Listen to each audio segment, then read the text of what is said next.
Mesdames, Messieurs, chers amis, je vous salue tous et je voulais vous dire le plaisir et l'honneur que j'ai d'être parmi vous pour parler de quoi, au fond? Pour parler de notre avenir. Parce que la spiritualité va être l'enjeu de demain. Nous avons eu affaire à des événements terribles le 13 novembre. Qu'est-ce qu'il y a derrière ces événements? Mon ami Annick de Souzenel dirait: il y a un problème spirituel majeur.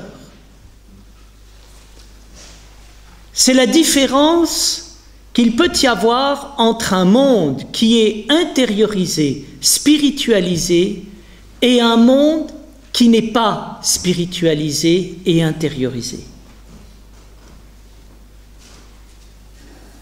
Quand on n'est pas spiritualisé, cela peut donner les événements auxquels nous avons été confrontés. Quand nous sommes spiritualisés, cela permet d'éviter les événements auxquels nous avons été confrontés. Je pense que si le monde ne se spiritualise pas, il aura affaire à des phénomènes barbares. Des phénomènes barbares à l'intérieur de notre monde, par un mode de civilisation délirant. Des phénomènes barbares en réaction à notre monde, à travers des mouvements religieux qui ignorent ce que veut dire l'intériorité ou encore le spirituel. Donc, ce soir, il me semble important de fabriquer, entre guillemets, les armes positives qui vont nous permettre de faire face aux enjeux de demain. Des armes spirituelles pour un monde spirituel. En donnant, oui, du crédit à la fameuse phrase de Malraux disant que le XXIe siècle serait spirituel ou ne serait pas.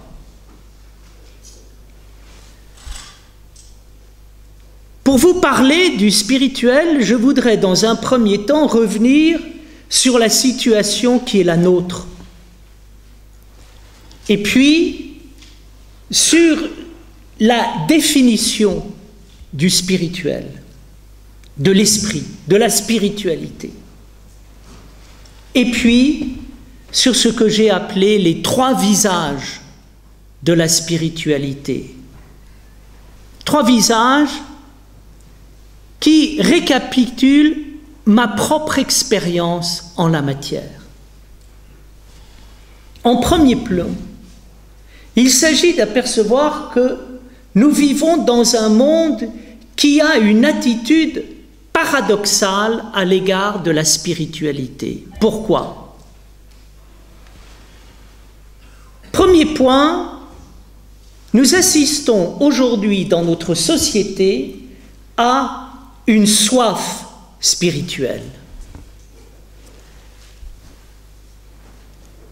Si notre monde n'est plus religieux au sens large, s'il n'est plus chrétien, il est en effet, en revanche, hautement intéressé par la dimension spirituelle de l'existence, témoin l'intérêt que suscite les arts martiaux orientaux, ou bien le Qigong, le Tai Chi, le Yiking, les sagesses chinoises, l'acupuncture, la sophrologie. Il y a un engouement du public pour la spiritualité au sens large, c'est-à-dire cette façon que l'on peut avoir de se recentrer dans le silence et d'écouter les énergies vivantes qui peuvent venir de l'intérieur de son corps ou bien du monde environnant et des rencontres que nous pouvons faire avec les autres. Il y a donc un intérêt. Et votre présence ici ce soir le prouve. Vous êtes venus nombreux, intéressés par la question qui est posée: qu'est-ce que la spiritualité aujourd'hui? Néanmoins, nous apercevons qu'il y a des obstacles à la spiritualité. Dernièrement, dans les années qui se sont écoulées, 2 lectures m'ont particulièrement intéressé et en même temps interpellé, pour reprendre un terme à la mode aujourd'hui. À la fin du hasard et la nécessité de Jacques Monod, que pouvons-nous lire? Nous lisons que aujourd'hui, pour la première fois, l'homme sait qu'il est seul dans l'univers, un univers où il est arrivé par hasard. Nous lisons que dans cet univers où l'homme est totalement seul, la science ainsi que le socialisme pourront sauver l'homme. Et nous lisons également que s'il y a un obstacle qu'il importe de lever pour la libération de l'homme, c'est l'esprit. Ces concepts fumeux hérités de l'animisme. Autrement dit, Jacques Monod se prononce radicalement contre la notion d'esprit et pense que c'est faire avancer l'humanité que de la libérer de ce mythe appelé l'esprit et de cette mythologie appelée la spiritualité liée à l'animisme. Deuxième lecture qui m'a marqué, celle de Jean-Pierre Changeux dans L'homme neuronal, où, abordant la question de l'esprit, Jean-Pierre Changeux explique que pendant longtemps, les hommes ont cru dans l'esprit, mais l'esprit n'existe pas depuis que nous avons découvert, grâce à la science, les propriétés du cerveau. Les hommes se sont trompés en parlant d'esprit, de spiritualité. Il n'y a pas d'esprit et de spiritualité, il y a le cerveau et la science. Autrement dit, nous sommes aujourd'hui dans la société qui est la nôtre, dans un véritable paradoxe. D'un côté, la spiritualité nous intéresse. On lit des livres de recherche intérieure. Je n'aime pas beaucoup ce mot, mais la spiritualité est un petit peu rangée dans le catalogue du développement personnel qui nous intéresse, qui intéresse beaucoup de monde. Et avec sérieux. Et de l'autre côté, nous voyons quoi? Nous voyons des personnalités éminentes. Jacques Monod, prix Nobel, et Jean-Pierre Changeux, médaillé du CNRS, mondialement honoré dans plusieurs universités, nous expliquer qu'il faut se débarrasser de l'esprit.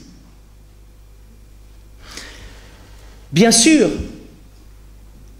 je pourrais montrer la contradiction de Jacques Monod ainsi que de Jean-Pierre Changeux.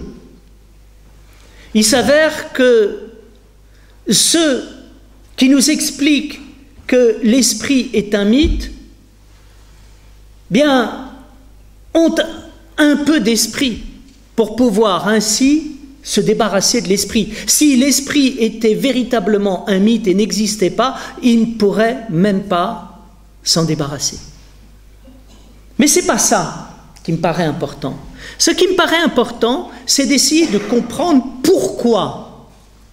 pourquoi la civilisation qui est la nôtre et qui est une civilisation scientifique, technique, rationaliste, ne croit pas dans l'esprit. J'ai, depuis quelques années, un dialogue avec André Comte-Sponville, et en vous parlant, j'ai en mémoire le livre qu'il a sorti en 2006, qui s'appelle « L'esprit de l'athéisme ». Pour une spiritualité sans Dieu. En discutant avec lui, je me suis rendu compte qu'il était pour la spiritualité, qu'il appelait la spiritualité la pratique de l'esprit, mais quand il s'agissait de rentrer en profondeur et d'expliquer si l'esprit avait une réalité, il pensait, comme Jean-Pierre Changeux, comme Jacques Monod, que l'esprit n'a aucune réalité. La spiritualité existe comme pratique psychologique, personnelle ou sociale, mais elle n'a pas de réalité, elle n'a pas d'être. Pourquoi? Parce que l'être se trouve dans la matière et dans les interactions qu'il peut y avoir dans la matière entre les atomes. Parce que la spiritualité, quand on l'analyse en profondeur, est une réaction chimique qui se fait à l'intérieur de notre cerveau entre les cellules. Autrement dit, nous sommes dans un paradoxe. La spiritualité est importante, il faut telle qu'elle existe, mais elle n'a pas de réalité. Je pense que tant qu'on pensera que l'esprit n'a pas de réalité, on ne pourra pas avoir de véritable spiritualité dans notre monde. Et tant qu'on ne pourra pas avoir de véritable spiritualité dans notre monde, on ne pourra pas résoudre les problèmes majeurs qui s'offrent à nous dans tous les domaines, que ce soit le domaine de la nature, que ce soit le domaine de la politique, ou bien encore que ce soit dans le domaine des idées. Et c'est là que ma conférence va commencer. Et c'est là que je vais essayer d'apporter à notre réflexion commune quelques propositions. Mon idée fondamentale est que la spiritualité est indispensable, nécessaire. Nous sommes des animaux spirituels. C'est ce que voulait dire Aristote quand il disait que l'homme est, ça a été très mal traduit, un animal doté de raison. Mieux traduit, un vivant doté de logos. Meilleure traduction encore, un vivant assoiffé d'esprit. Oui, mon but est de montrer que l'esprit existe. Il a une réalité. Cette réalité est une réalité physique, c'est une réalité personnelle, c'est une réalité ontologique et c'est une réalité qui a une efficience à travers les trois spiritualités qui gouvernent l'humanité, ce que j'appelle la spiritualité cosmique, la spiritualité anthropologique et la spiritualité mystique, théologique ou ontologique. L'esprit est une réalité, mais pourquoi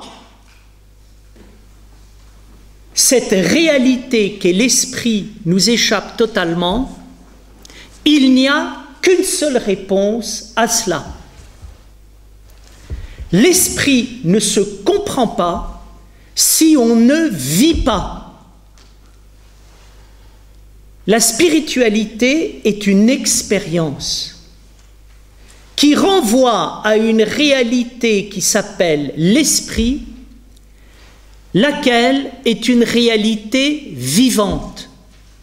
Si je veux saisir l'esprit avec mon intellect prédateur, je ne pourrai jamais comprendre l'esprit, ou ce que j'appellerais l'esprit sera uniquement une réaction entre atomes ou bien un effet chimique de mes molécules dans mon cerveau.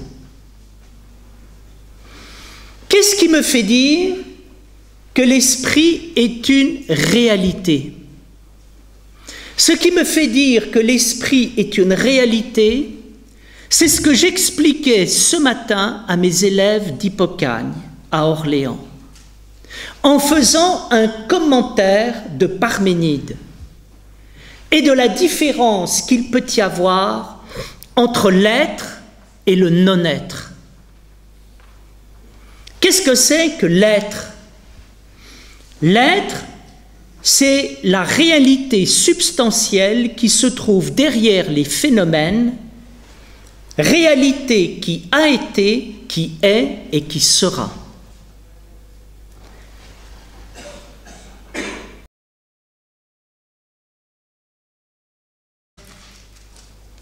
Je fais l'expérience de l'être quand je m'arrête et quand je regarde, quand j'écoute, et quand, parce que je m'arrête, parce que je regarde, parce que j'écoute, je commence à sentir quelque chose qui part de mon ventre et qui va dans les étoiles.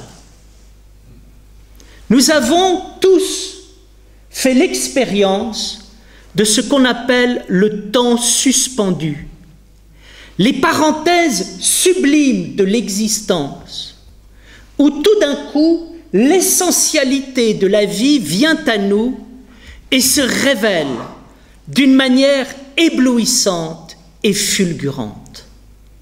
Nous avons tous fait l'expérience de ce que Rimbaud dit dans Le bateau ivre, quand à un moment il s'exclame « Et j'ai vu ce que l'homme a cru voir ». Il y a deux plans dans l'existence. Il y a ce que fait l'existence et il y a ce qu'est l'existence. Il y a ce que vous faites et d'autre part, il y a ce que vous êtes. Ce que vous faites renvoie à l'existence dans la vie quotidienne. Nous avons un sexe, nous avons une identité nationale, culturelle, sociale, nous avons des fonctions, nous faisons un certain nombre de choses dont la carte d'identité qui nous identifie rend bien compte. Il n'y a rien à critiquer, c'est comme ça. Et puis, il y a autre chose qui se délivre dans le dialogue intime de l'existence, le dialogue de l'amitié, le dialogue amoureux, le dialogue ontologique. C'est le moment où je suis bouleversé par la vie, je suis bouleversé par ta vie, je suis bouleversé par sa vie, je suis bouleversé par ma vie, je suis bouleversé par notre vie. Je suis dans le miracle de l'existence. Et ce miracle de l'existence explique ce qu'on appelle la profondeur ontologique de l'être. Qu'est-ce que c'est que l'éternité? L'éternité, ça n'est pas une durée indéfinie de temps. Quand l'éternité est une durée indéfinie de temps, ça fait penser à ce que Woody Allen disait de l'éternité. L'éternité, c'est long, surtout vers la fin. L'éternité, c'est autre chose. C'est l'expérience du miracle. Je me rends compte que j'existe, que tu existes, que nous existons. Et là, je tombe devant une vérité éternelle, c'est que la beauté de l'existence, le miracle de l'existence, a toujours été vrai et sera toujours vrai. C'est ça, le temps suspendu. C'est ça, la parenthèse sublime de l'existence. C'est ça, l'enseignement initiatique de haut niveau donné par la déesse de la vérité au jeune Parménide en lui disant « Écoute-moi, je vais te dire la vérité. Écoute-moi si tu peux me comprendre. Il y a l'être et il y a le non-être. L'être est du domaine de la vérité. Et l'expérience de l'être, c'est l'expérience de l'éclosion de l'inouï à l'intérieur de l'existence qui fait qu'à un moment, nous allons découvrir derrière l'existence une surexistence qui est l'existence derrière l'existence et qui est la raison d'être de notre être. Il y a derrière l'existence une existence miraculeuse, inouïe, fabuleuse, phénoménale, une existence qui a toujours été vraie, qui sera toujours vraie. Quand nous faisons l'expérience de cette existence, nous sommes sauvés. Nous avons compris une chose, c'est que si vivre, c'était vivre pour connaître ça, alors ça valait la peine de vivre. Je ne sais pas si vous êtes comme moi, je suis sûr que vous êtes comme moi. Quand j'écoute les premières notes des nocturnes de Chopin jouées par Claudio Arrau, quand j'écoute Mozart, j'ai réussi ma vie. Pourquoi?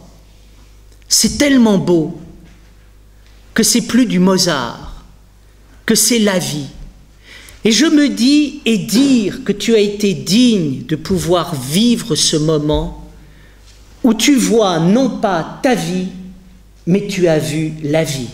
Et si j'ai vu la vie, alors je peux mourir, je ne suis pas passé à côté de ma vie.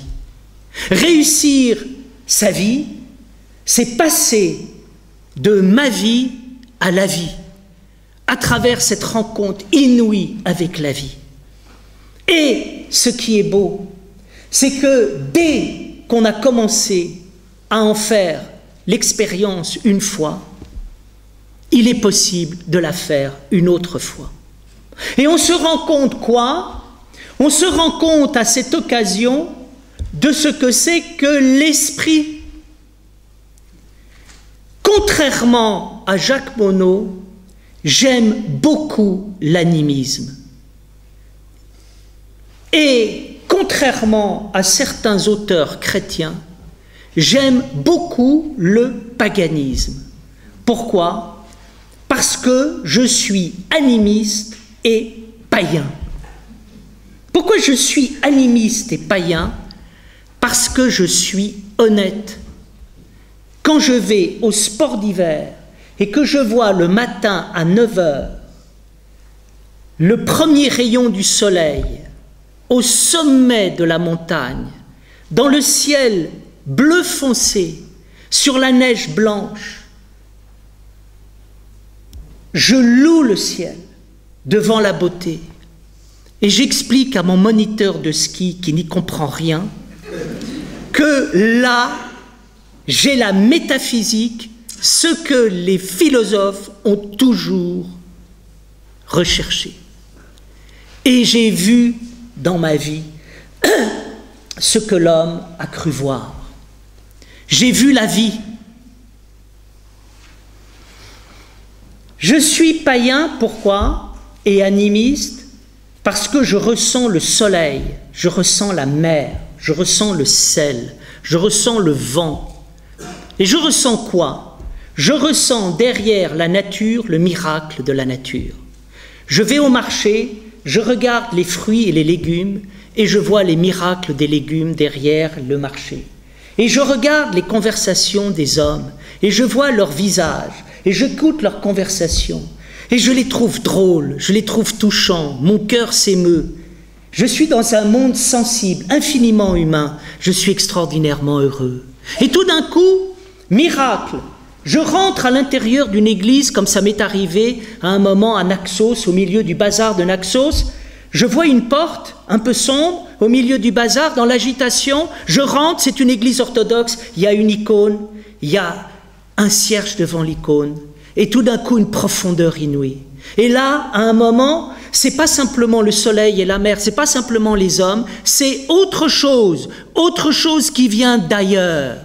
Quelque chose d'inouï qui me parle de l'infini. Voilà. Mon univers spirituel est peuplé de sensations. Et ces sensations me montrent quoi? Il y a une vie derrière la vie.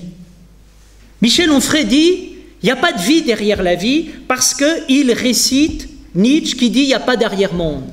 Eh bien, je suis désolé de vous dire, il y a un arrière-monde. Mais cet arrière-monde, ce n'est pas comme les coulisses d'un théâtre. C'est autre chose. C'est l'infini du monde.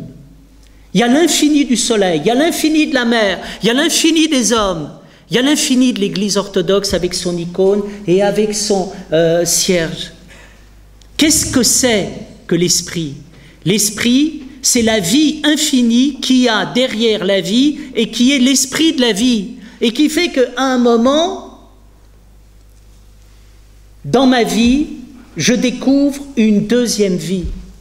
Il y a la vie quotidienne avec ses nécessités pratiques, pragmatiques, et nous verrons que la vie quotidienne, c'est très bien, parce que ça peut être extrêmement spirituel que de faire des choses qui ne sont pas forcément spirituelles, et qui sont très matérielles. Et puis, il y a autre chose, le moment où le temps s'arrête, le temps est suspendu, parce que je suis passé de l'autre côté du miroir. Parce que, comme dirait Virginia Woolf, j'ai traversé les apparences. J'ai été dans l'essence. Et dans l'essence, j'ai découvert l'être. Et dans l'être, j'ai découvert le caractère éblouissant, fulgurant de l'existence. Et tout d'un coup, j'ai découvert la vie. Et là, j'ai fait une expérience spirituelle. Et mon être entier, des pieds à la tête, est en train de vibrer et de louer. Et je suis incroyablement heureux et incroyablement en paix avec moi-même. Et dans ces moments-là, il n'y a que de la vie. La mort n'existe plus, la haine n'existe plus, la peur n'existe plus. Tout ce qu'il y a de plus noble, de plus beau, de plus extraordinaire à l'intérieur de l'humanité existe, c'est magnifique, je jubile, et ma plus meilleure manière de jubiler, c'est quelque part d'être prosterné à l'intérieur de mon cœur, devant l'infini, l'éternité, la beauté. Alors, nous comprenons pourquoi des génies comme Parménide nous ont parlé de l'être et nous ont dit, attention, il y a le non-être et il y a l'être. Le non-être, c'est l'instabilité, c'est le monde changeant. L'être, c'est le monde éblouissant, c'est le monde fulgurant. Ne va pas chercher la vérité à l'intérieur du non-être, tu la trouveras jamais. La preuve, je lis Montaigne et qu'est-ce que je vois chez Montaigne? Un sceptique. Et pourquoi est-il sceptique? Parce qu'il regarde le monde et dans le monde, il ne trouve aucune vérité. C'est vrai que si j'écoute un bulletin d'information, une nouvelle chasse l'autre. Nous avons parlé pendant quelques jours de ces attentats terrifiants. Et puis tout d'un coup, on va oublier tout ça et on va parler du foot, du tennis, et puis il se passera d'autres choses. Et puis à un moment, une nouvelle chasse l'autre, et tout ça n'a aucune profondeur, et il n'y a aucune vérité dans tout ça. Et puis, il y a autre chose. Alors il est évident que dans ma vie, j'ai rencontré beaucoup de sceptiques, des gens désabusés et amers, et on reconnaît les gens désabusés et amers à la formation de leurs lèvres. La lèvre tombe. Et il y a comme une amertume, une tristesse qui s'est marquée, qui s'est imprimée à l'intérieur du cœur, et on a l'impression que même au repos, ils font la gueule. Je comprends une chose, ils regardent le monde, ils regardent le non-être et ils sont déçus du monde. Ils attendent de trouver du sens de la vie en ouvrant leurs fenêtres le matin et ils écoutent que des mauvaises nouvelles. Alors le problème est là, c'est le problème de l'être et c'est le problème du non-être. Ce qui me frappe énormément, c'est que mes amis philosophes devraient pouvoir connaître ça, ils n'en parlent jamais, ils n'osent pas en parler, et même ils disent que c'est pas rationnel, que c'est pas philosophique, que c'est trop mystique, que décidément Vergely, l'orthodoxie lui a tapé dans la tête, et qu'à un moment il s'en est jamais remis. Et donc on va le laisser, on discute même pas avec lui parce qu'il est irrécupérable. Et donc et pourtant je leur dis, est-ce que tu te rends compte que Platon, Aristote, que Descartes, que Spinoza, que Hegel, que tous les grands philosophes ont fondé toute leur philosophie là-dessus. Et que la métaphysique, c'était quoi? C'était le fait de nous parler des deux natures de l'homme. Premièrement, de la nature extérieure et deuxièmement, de la nature intérieure. De l'existence instable et d'autre part, de l'existence stable. Et là, je fais une expérience. Alors cette expérience, c'est l'expérience de l'être. Elle est merveilleusement décrite par l'art. Et il faut remercier les artistes d'être les serviteurs spirituels de notre temps. Les artistes m'ont donné les plus grandes leçons spirituelles qui soient. J'ai un très bon ami qui m'a dit un jour cette merveilleuse définition: la poésie est la vérité de la vie, mais il n'y a que la philosophie qui le sait. La poésie est la vérité de la vie, et il n'y a que la philosophie qui le sait. C'est-à-dire, être philosophe, c'est s'incliner devant la poésie, devant la musique, devant l'enchantement, devant l'éblouissement de la vie.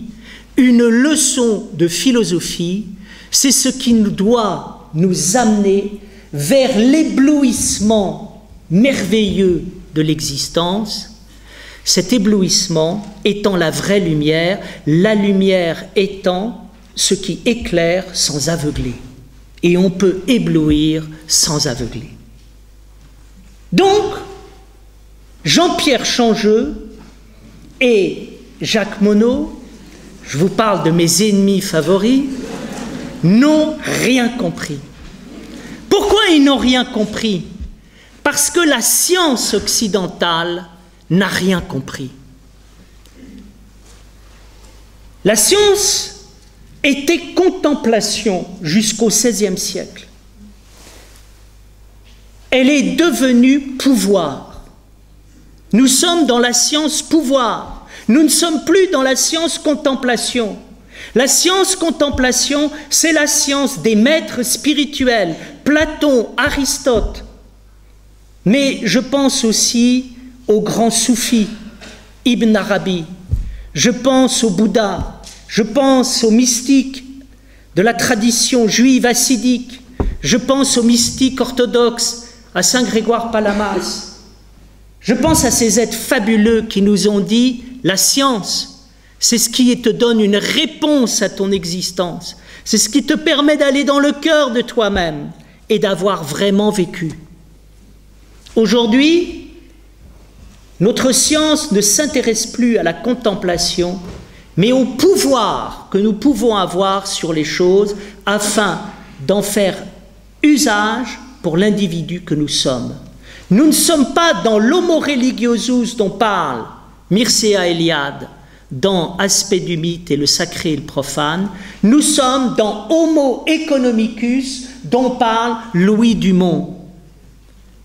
L'individu que nous avons mis en place dans le monde n'est pas l'individu profond, l'initié, celui qui était à Delphes dans les mystères et qui était éveillé à lui-même, celui qui vivait ce que disait Épicure, qu'en chemin vers l'homme divin, se dépouiller de l'homme pour laisser rentrer les dieux. Mais l'homme extérieur, qui veut tout dominer, profiter des choses, l'homme économique, nous fait passer complètement à côté de l'existence. La science est aujourd'hui au service de Homo economicus. La science aujourd'hui est au service non pas d'un sujet qui se transforme pour s'initier aux plus hautes énergies de l'existence, mais pour profiter de l'existence comme un petit maître, un petit roi, un petit tyran, et ça se termine en un vrai salaud. Donc, c'est la raison pour laquelle on n'y comprend rien.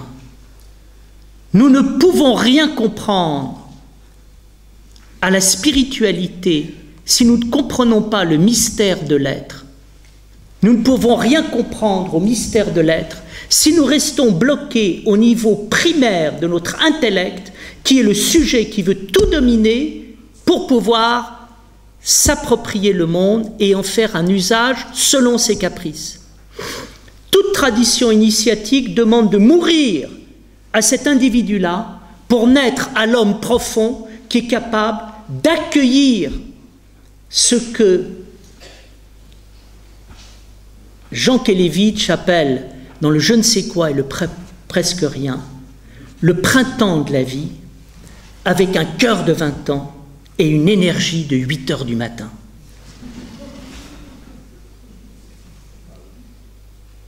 L'esprit est une réalité. Et je crois que l'expérience la plus extraordinaire qu'on puisse faire de la vie, c'est de découvrir cette dimension de l'esprit, et mieux encore, de se laisser guider par elle et d'entreprendre la vraie vie, c'est-à-dire ce qu'on appelle un chemin de connaissance. Le chemin de connaissance, c'est ce qui se passe quand, ayant eu un moment, une expérience éblouissante et fulgurante, je crois dans cette expérience. Et c'est là où la dimension de la foi est essentielle. Nous avons tous eu des expériences esthétiques. Nous avons tous eu un moment, comme dit merveilleusement Karl Fried Durkheim, l'expérience de nos nuits étoilées. Mais,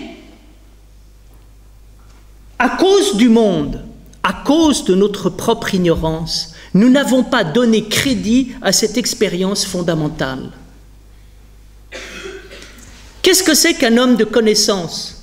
C'est un homme qui donne foi à ce savoir éblouissant qui lui est arrivé un jour et qui lui a montré qu'il y avait une existence, qui était une existence de haute intensité, de haute énergie, et qui était le chemin de la science. Là, autrement dit, nous avons affaire à l'expérience de foi. Qu'est-ce qui se passe? Il se passe que Jacques Monod, que Jean-Pierre Changeux, que beaucoup d'intellectuels, je vous reparle de nouveau de mes ennemis favoris, beaucoup d'intellectuels ont eu des expériences esthétiques, mais ils n'ont pas eu la foi dans cette expérience esthétique pour en faire une véritable science. Qui est-ce qui a eu le sens de cette science? C'était les romantiques allemands. C'était Schelling, c'était Novalis, c'était des êtres d'exception qui ont fondé ce qu'on appelle l'Athénaum, dans lesquels à un moment ils ont essayé de ressusciter le véritable savoir occidental, c'est-à-dire le savoir spirituel. Et c'est là où, après avoir parlé de la réalité de l'esprit, qui est ce que j'appelle l'être éblouissant de la vie, je voudrais parler de la spiritualité. Qu'est-ce que c'est que la spiritualité? La spiritualité, c'est la pratique de l'esprit. Là encore, je ne suis pas tout à fait d'accord avec mon ami André Comte-Sponville qui me dit « l'esprit, c'est l'intelligence et la spiritualité, c'est la pratique de l'intelligence ». C'est vrai, il existe une pratique de l'intelligence qui fait partie de l'esprit, mais je pense que la pratique de l'esprit, c'est autre chose. C'est quoi la pratique de l'esprit? La pratique de l'esprit, c'est de faire confiance à ses sensations profondes, à son intuition. C'est le fait, qu'est-ce qui se passe quand je fais confiance à mon intuition? Quand je fais confiance à mon intuition, je fais confiance à ce que je sens. C'est très important de faire confiance à ce que je sens, parce que nous apercevons que c'est la deuxième foi de l'homme. Premièrement, j'ai eu une expérience esthétique forte, et dans cette expérience esthétique forte, je dis attention, je m'arrête, là se trouve de la science. Là se trouve quelque chose qui se trouve lié à la vérité de la vie, et cette vérité va me guider. Deuxième point, en moi, ça se traduit comment? Ça se traduit par le fait d'avoir des sensations, des intuitions. Qu'est-ce que c'est qu'une intuition? Une intuition, c'est une sensation. Mais une intuition, au deuxième degré, ça n'est pas simplement une sensation, c'est par la sensation l'ouverture à quelque chose qui est extraordinaire. Qu'est-ce que c'est que l'extraordinaire? C'est l'ouverture à ce qu'on peut appeler le tout vivant, qui est un moment, quand on en fait l'expérience, celui qui fait de nous des voyants et des visionnaires. Je crois que quand on se place à un certain niveau d'existence et de sensation, on voit. On voit ce qui est, et comme on voit ce qui est, on voit ce qui a été et on voit ce qui va être. Je pense que tout le yoga est la traduction d'une expérience visionnaire. Mettez-vous en état de méditation, de silence, de recueillement. Vous sentez votre énergie vibrer à l'intérieur de vous-même.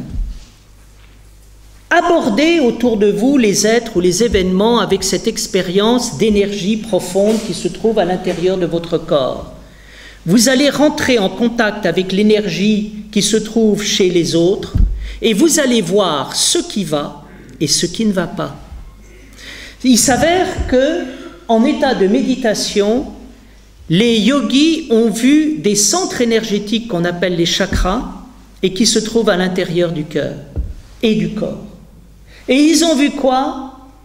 Bien, ou bien des centres qui étaient totalement libérés, qui laissaient passer l'énergie, ou bien des centres qui étaient obstrués. Et par la parole, la sagesse, le recentrage des êtres humains dans une dimension intuitive, c'est-à-dire de sensation, permettent de rééquilibrer les niveaux énergétiques qui se trouvent à l'intérieur du corps. C'est-à-dire qu'une expérience spirituelle est une expérience de centration de soi au cœur des énergies qui permet de s'ouvrir sur cet espace qu'on peut appeler l'espace de la globalité où tout d'un coup tout apparaît. L'être profond apparaît. L'être profond de chacun de nous est éternel. Il a été, il est, il sera. Nous portons en nous toute notre mémoire et tout notre avenir. C'est-à-dire nous portons en nous tous nos rapports à l'être.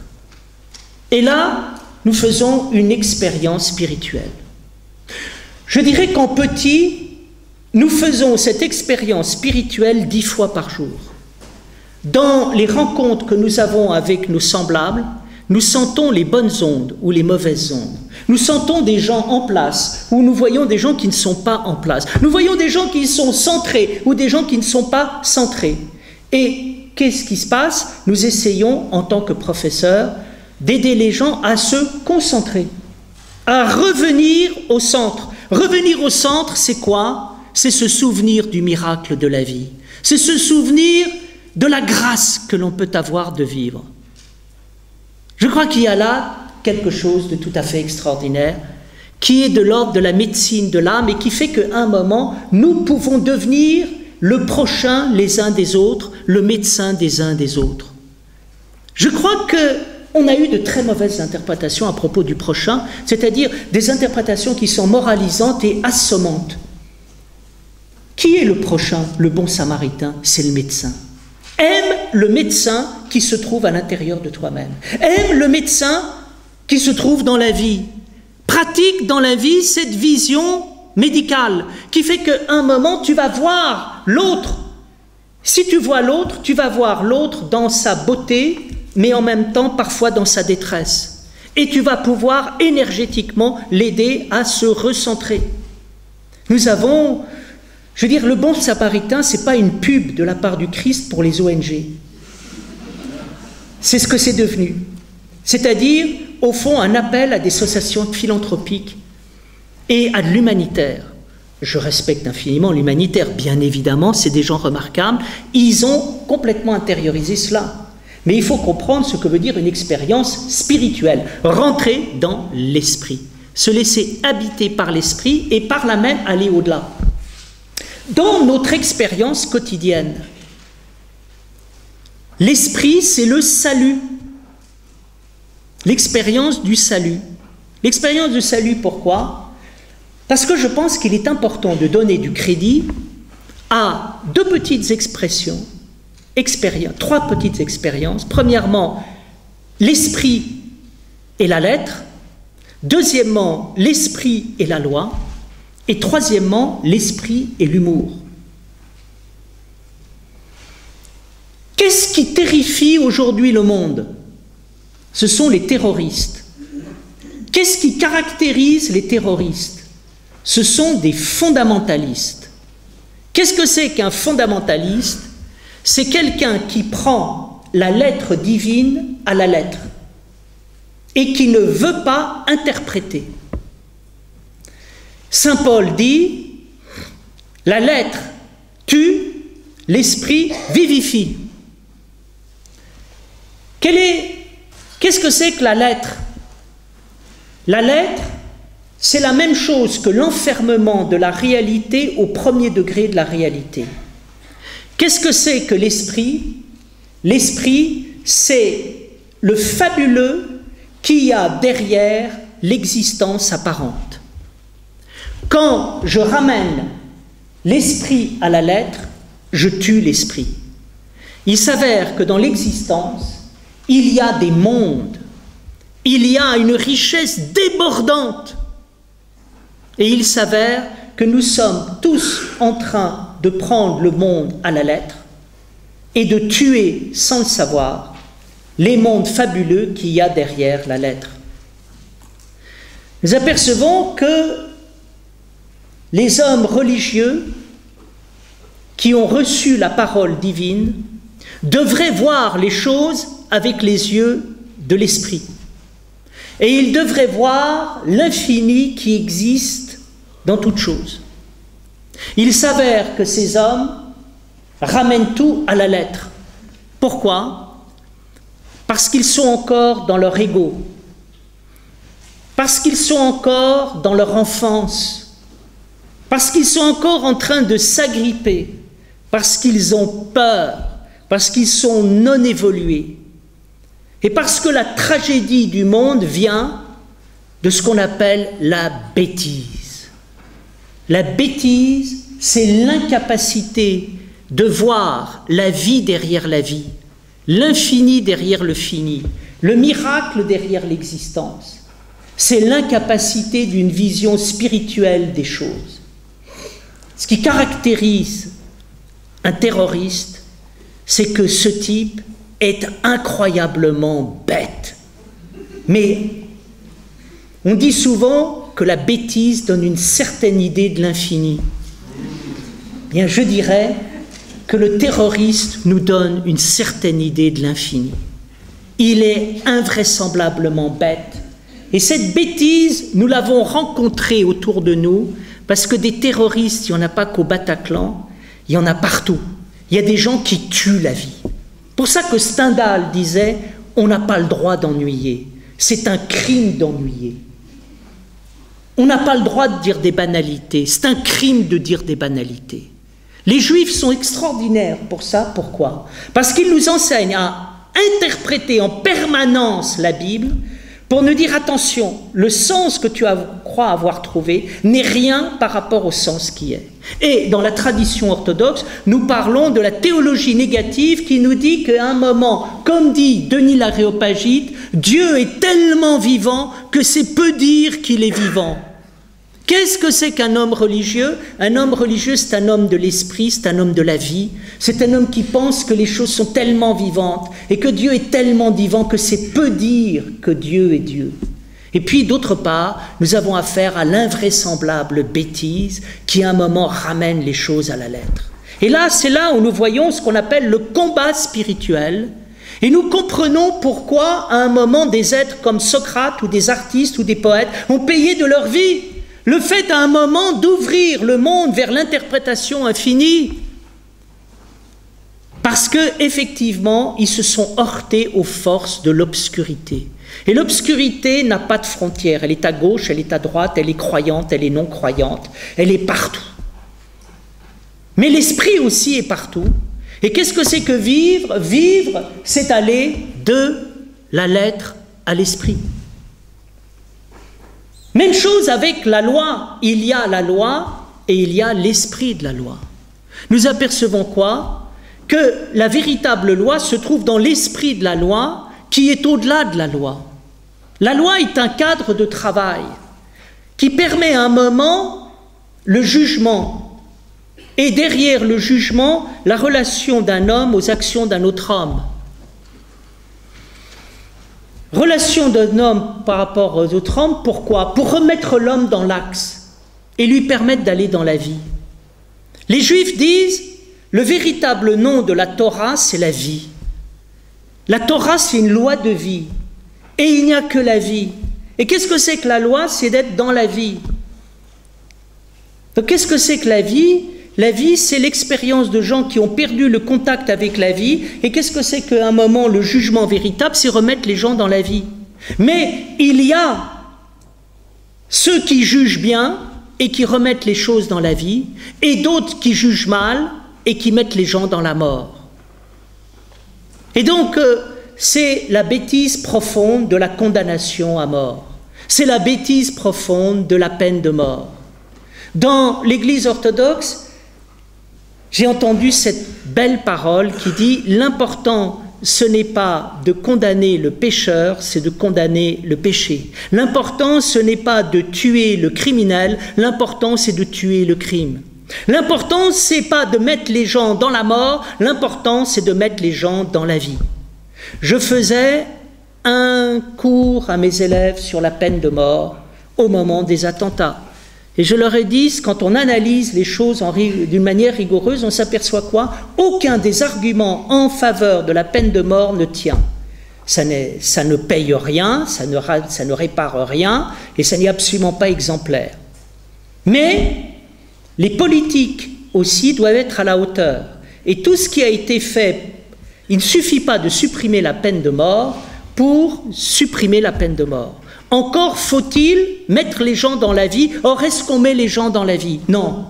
On les abandonne à eux-mêmes pendant 30 ans à l'intérieur d'une prison où ces gens ne sont absolument pas traités et soignés, et on est dans une déliquescence totale. Et il nous faut apprendre ici ce que c'est que la véritable loi. La spiritualité, c'est la lettre et l'esprit. La spiritualité, c'est la loi et, d'autre part, l'esprit de la loi. La spiritualité aussi, c'est quoi? Et j'y tiens, c'est l'humour, c'est le rire. L'humour et le rire, c'est la plus belle façon que l'on a de désarmer les barbares, les terroristes et la violence. Les barbares, les terroristes et la violence ne sont pas drôles, c'est le moins qu'on puisse dire. J'ai compris l'humour en regardant un jour attentivement un film de Charlie Chaplin. Vous savez, dans Charlie Chaplin, vous avez toujours une énorme brute qui court derrière Charlot, qui est tout petit et tout fluet, pour lui casser la gueule. Normalement, je dirais que Charlot n'a aucune chance de s'en tirer et il devrait être décalqué sur les murs, comme diraient mes élèves. C'est David et Goliath. Mais qu'est-ce que fait David Charlot par rapport à la brute Goliath? Bien, en général, il commence à courir autour d'une table et l'autre court derrière lui autour d'une table et tout d'un coup, on n'a plus affaire à une brute qui veut casser la gueule à Charlot, mais à deux individus ensemble qui sont en train de jouer à cache-cache. Il a transformé la violence en un jeu. Il s'avère que souvent, quand quelqu'un veut lui casser la gueule également, il prend quelqu'un par la taille et il se met à danser une valse, qui fait que l'autre ne peut pas donner de coups. C'est un vieux truc des boxeurs pour ne pas recevoir un coup d'un adversaire, non pas s'éloigner d'un adversaire, mais se rapprocher, parce qu'à un moment, le bras ne peut plus atteindre le menton. Nous avons affaire là à quelque chose d'extraordinaire du point de vue de l'humour et de l'esprit, c'est-à-dire embrasser la lettre, embrasser la loi, rentrer dans les choses, les épouser et tout d'un coup les transformer en partenaires de jeu. Alors qu'est-ce que c'est que l'esprit? L'esprit, c'est ce qui se passe quand à un moment on est capable de voir le monde avec les yeux du jeu, de prendre de la distance avec tout ça et de faire jouer les choses. Et je crois ici, si vous voulez, à la dimension positive et merveilleuse du ludique. Résumons-nous, avant d'arriver vers ce troisième moment où je voudrais enfin vous parler de ma conférence. Les 3 visages de la spiritualité. Premièrement, Jacques Monod et Jean-Pierre Changeux n'ont rien compris. Pourquoi? Parce qu'ils n'ont pas fait confiance à leurs intuitions, à leur expérience d'être vivant, à leurs éblouissements d'enfants ou d'amoureux. Et ils n'ont pas vu que la véritable science de l'humanité ne se trouve pas dans le pouvoir sur les choses et les êtres, mais dans la vie des choses et des êtres. Deuxièmement, l'esprit est une réalité. J'ai vu l'être, j'ai vu ce que l'homme a cru voir, j'ai vu l'éblouissement de la vie et j'ai vu mes propres sensations de vie et j'ai fait une véritable expérience de la vie. Et là, se révèlent les 3 spiritualités de l'homme. Pourquoi je parle des 3 spiritualités de l'homme? Parce que je pense que c'est la véritable laïcité vers laquelle nous courons et que nous n'arrivons pas à bâtir. Il s'agit là de mon programme politique pour l'avenir.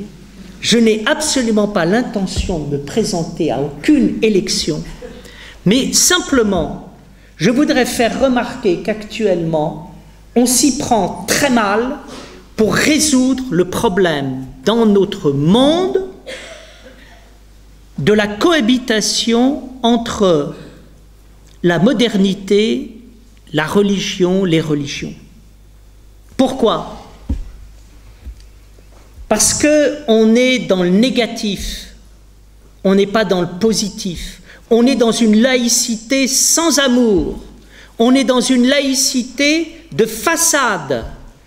Nous connaissons 2 laïcités. La première, ça a été la laïcité de 1789, la liberté de conscience. La liberté de conscience, ça voulait dire on est pour la tolérance, contre la monarchie absolue.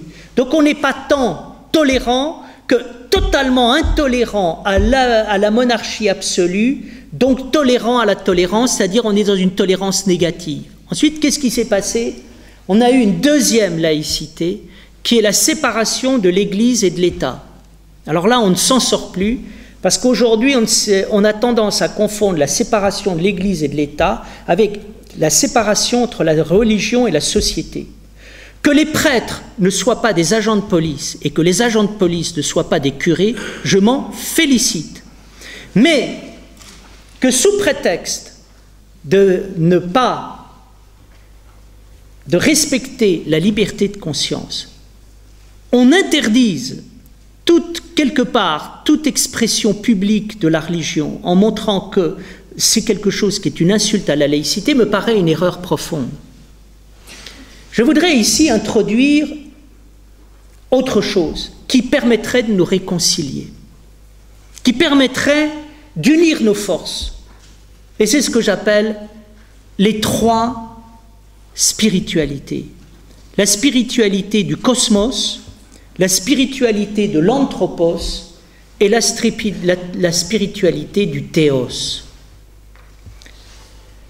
La spiritualité du cosmos, de l'anthropos et du théos, elle est fondée sur quelque chose d'important, c'est la définition de l'homme, corps, âme, esprit. C'est Merleau-Ponty, dans la phénoménologie de la perception, qui parle très bien de la spiritualité, alors que quelque part, il en est à 10 000 lieues. C'est Husserl qui en parle très bien, c'est la phénoménologie qui en parle très bien, à partir d'un concept qui est passionnant, qui est le concept de chair. Vous avez à un moment une réflexion de Merleau-Ponty sur l'être humain. Et vous dites, voilà, l'être humain c'est un corps, l'être humain c'est une âme, c'est-à-dire il n'y a pas d'être humain s'il n'y a pas de corps, mais il n'y a pas d'être humain si quelque part il n'y a pas une âme qui vient à un moment habiter ce corps. Alors, qu'est-ce que je fais? Est-ce que je dis que l'être humain, c'est un corps? Est-ce que c'est une âme? Est-ce que c'est un corps et une âme? Et en fait, ce qui est passionnant chez Merleau-Ponty, c'est qu'il fait tout d'un coup une découverte extraordinaire. Il dit, l'être humain n'est ni le corps pur, ni l'âme pure. il est dans autre chose qui s'appelle la chair, et la chair, ça veut dire vivre corps et âme, être dans son noyau d'être. Et c'est là où nous touchons à la véritable spiritualité. La spiritualité, c'est une réalité. La réalité, la spiritualité, c'est une pratique qui permet de sortir de la violence. La spiritualité, c'est ce qui nous permet d'aller dans notre noyau d'être, dans notre corps, dans notre âme, dans notre vie corps et âme, dans notre chair, et de dire des choses qui viennent vraiment de nous. Qu'est-ce qui manque à notre monde? Ce qui a toujours été le génie de notre monde et qui doit le redevenir. Ce sont des êtres de feu, ce sont des êtres d'engagement, ce sont des êtres d'enthousiasme, de passion, qui donnent tout d'eux-mêmes, qui parlent de l'intérieur de leur chair, corps, âme, esprit. Vous avez aimé le corps, vous avez aimé l'âme, vous adorerez l'esprit. Vous avez aimé le cosmos, vous avez aimé l'anthropos, vous adorerez l'ineffable. Là, on peut commencer à parler de vie spirituelle, de cité spirituelle, d'humanité spirituelle, dans une véritable expérience. Regardons un petit peu ce qui se passe autour de nous. Ce qui se passe autour de nous, c'est un champ de bataille. C'est la guerre. C'est la guerre. Pourquoi? Parce que personne n'est d'accord avec personne. Nous avons d'un côté les matérialistes athées. De l'autre côté, nous avons les humanistes évolués. Et ensuite, nous avons les spirituels transcendés. Qu'est-ce qui se passe? Les spirituels n'aiment pas les matérialistes qui n'aiment pas les spirituels transcendés. Et entre les deux, tous les deux sont contre les humanistes évolués. C'est-à-dire, personne n'est d'accord avec personne. Et on se chamaille, et ces chamailleries entraînent des chamailleries politiques, et ces chamailleries politiques entraînent parfois des drames. Alors je vous propose un mode de réconciliation de tout ça, pour être plus fort, plus vivant, plus fraternel, plus humain, plus aimant, plus enthousiaste. Moi, ma spiritualité, je l'ai appris dans ma propre vie, à travers les 3 dimensions que j'ai découvertes dans ma vie, et d'abord à travers la 4e dimension. Oui, je vous emmène dans la 4e dimension. Je me suis rendu compte que j'aimais tout, que j'aimais la plénitude, que j'aimais la matière, que j'aimais l'homme et que j'aimais la transcendance. Et que tout ça pouvait très bien s'organiser ensemble. Premier point, la matière. Il s'avère que je suis croyant. Et il s'avère que nous vivons dans un monde où une quantité de gens ne sont pas croyants. Je pense que, d'un côté, on ne pourra jamais se réconcilier. Si on en reste au niveau de la croyance, il y aura toujours un débat qui n'a aucun avenir. C'est celui qui dit « il faut croire » et l'autre qui dit « il faut surtout ne pas croire ». Celui qui croyait au ciel, celui qui n'y croyait pas. Mais je m'aperçois que je peux très bien me réconcilier avec mes amis qui ne croient pas. Pourquoi? Parce que quand j'analyse l'athéisme, je m'aperçois que l'athéisme est double. Premièrement, il y a un athéisme qui ne croit pas en Dieu, qui ne veut pas entendre parler de la transcendance et qui a en général une phobie à l'égard de la religion, des prêtres et du catholicisme. Mais il y a aussi derrière l'athéisme le matérialisme. Et je me dis, quand j'analyse les choses, le matérialisme bien compris, c'est quand même passionnant. Pourquoi c'est passionnant? C'est passionnant parce que la matière est quelque chose de passionnant. Et qui est-ce qui m'a appris la matière dans la vie? Il y a 3 choses qui m'ont appris la matière. C'est Aristote qui explique que tant que quelque chose n'est pas matérialisé, on ne peut pas le penser. Et on ne pense jamais mieux que dans la matière. Ah, j'ai trouvé ça formidable. Je me dis, ça, c'est une idée que je trouve géniale. Je n'avais jamais entendu quelque chose d'aussi magnifique que dire que la matière est éminemment spirituelle. Deuxièmement, à un moment, je me souviens que lors d'une conférence que j'avais faite à Sainte-Croix, j'avais situé à un moment l'esprit au-dessus des minéraux. Et j'ai une des participantes qui était là, m'a dit « Tu as tort, les minéraux sont au-dessus de l'esprit. » Et c'est vrai, je parle de l'or, je parle de l'argent. Et je me dis qu'à un moment, si quelque part en nous quelque chose est capable de devenir de l'or ou de l'argent, ben c'est quelque chose de fabuleux. Voyez? Et puis, troisièmement, c'est mon ami Annick de Souzenel qui dit « La terre est la réalisation du ciel ». Et c'est vrai que dans les évangiles, il nous est proposé de prier Dieu pour que sa volonté soit faite sur la terre comme au ciel. Et là, je me dis, c'est quand même formidable ce qui vient de la terre, ce qui vient de la matière. Et peut-être que ce qu'on appelle l'athéisme nous indique quelque chose d'important. Attention, vous avez peut-être trop négligé la matière. Vous avez peut-être trop négligé l'ici et maintenant. Vous avez peut-être trop négligé le corps. Et peut-être que dans le corps, dans l'ici et maintenant, dans le présent, dans la matière, il y a des trucs extraordinaires. Et puis alors après, j'ai fait la rencontre de mon maître qui est Bachelard.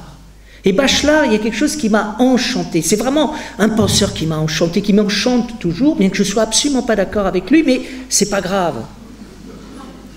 L'enchantement qu'il me procure est plus important que les erreurs que parfois il pratique. Mais il m'a appris une chose.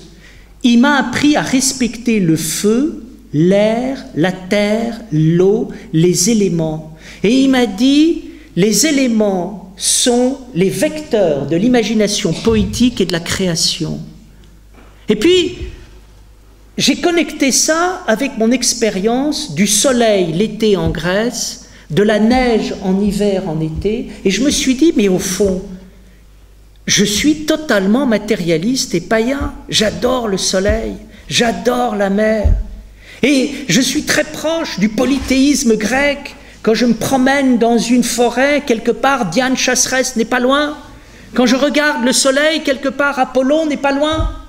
Et quand je regarde un moment la lune, parce que c'est la même déesse que la forêt, Artémis, la déesse de la lune, elle n'est pas loin.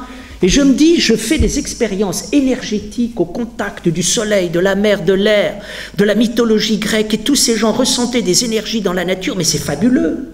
Et puis alors je connecte ça avec le Tao, avec en même temps l'Ayurveda, et je me dis, mais ces gens ont une sens des énergies cosmiques, c'est formidable. Et je repense à mon vieux maître indien avec lesquels j'ai médité dans le Kerala en juillet dernier, et qui me disait tout le temps, brief, to have cosmical energy. Brief, to have cosmical energy. Et c'est vrai que c'est formidable, parce que le matin, je me réveille, j'essaye de sentir l'énergie qu'il y a dans mon coccyx. Et là, tout d'un coup, ça s'éveille, et ça me met dans un rapport de justesse terrible pour toute la journée. Et je vis quelque chose de totalement spirituel. C'est-à-dire, je vis l'infini dans le fini, je vis la présence à l'intérieur de notre monde. Et je dis, vive le paganisme. Qu'est-ce qu'on peut reprocher au paganisme? On ne peut pas reprocher au paganisme d'être païen, mais de ne pas l'être assez. On ne peut pas reprocher à l'homme sans Dieu d'être sans Dieu, mais de ne pas l'être assez. C'est-à-dire, aller au bout de votre expérience, qui est une expérience matérielle. Et si vous êtes capable d'aller là-dedans, vous verrez l'infini à l'intérieur de tout ça. Alors c'est très formidable, pourquoi? Parce que ça me met en relation avec les spiritualités africaines, avec les Amérindiens, avec les Indiens d'Amérique, avec les spiritualités non occidentales. Et là, je fais une expérience qui est une expérience positive du dépassement de l'ethnocentrisme.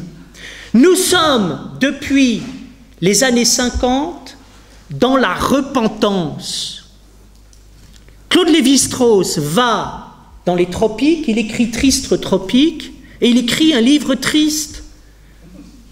Et on est marqué par la tristesse de Claude Lévi-Strauss, qui nous dit, d'un côté, il y a l'Occident qui est avec sa logique, et de l'autre côté, il y a des cultures qui l'ignorent totalement, et qui sont les cultures de la pensée sauvage. Alors qu'est-ce qu'on fait depuis Claude Lévi-Strauss, au lieu de faire une expérience positive du cosmique, on n'arrête pas de taper sur l'Occident. Et on n'arrête pas de dire tout ce qu'il arrive dans le monde, c'est la faute de l'Occident. C'est vrai que l'Occident a péché.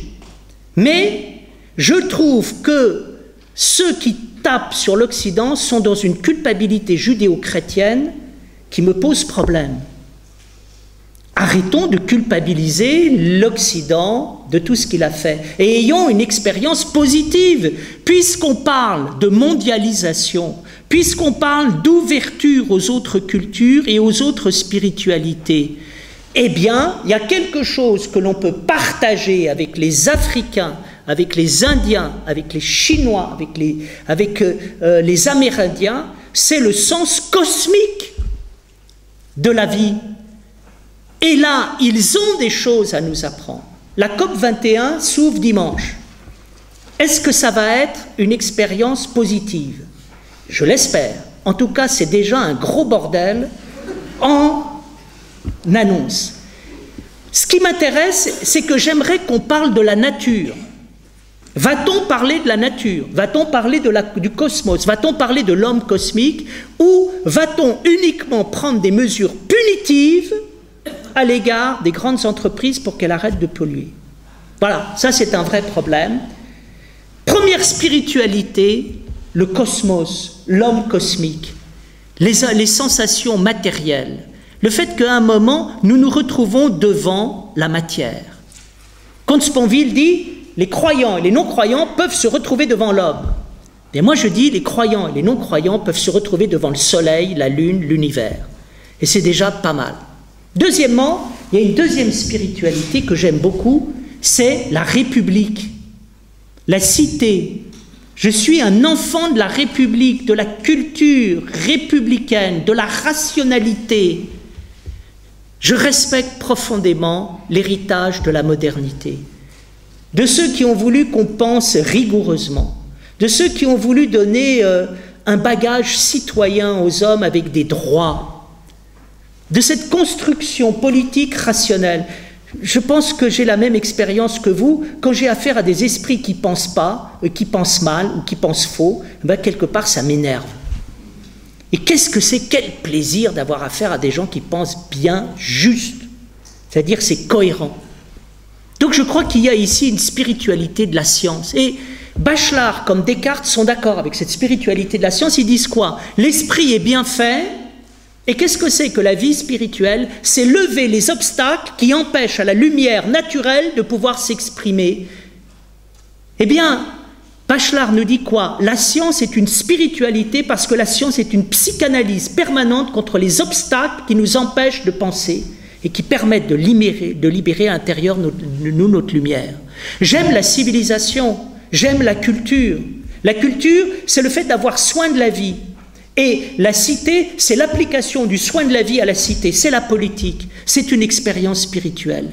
C'est le fait à un moment de se retrouver en tant qu'homme, dans l'expérience de l'amitié, dans des salles de spectacle, dans des musées, dans des lieux de culture, dans des lieux de partage, dans des lieux comme ce théâtre ce soir. Nous vivons une expérience spirituelle, républicaine, magnifique.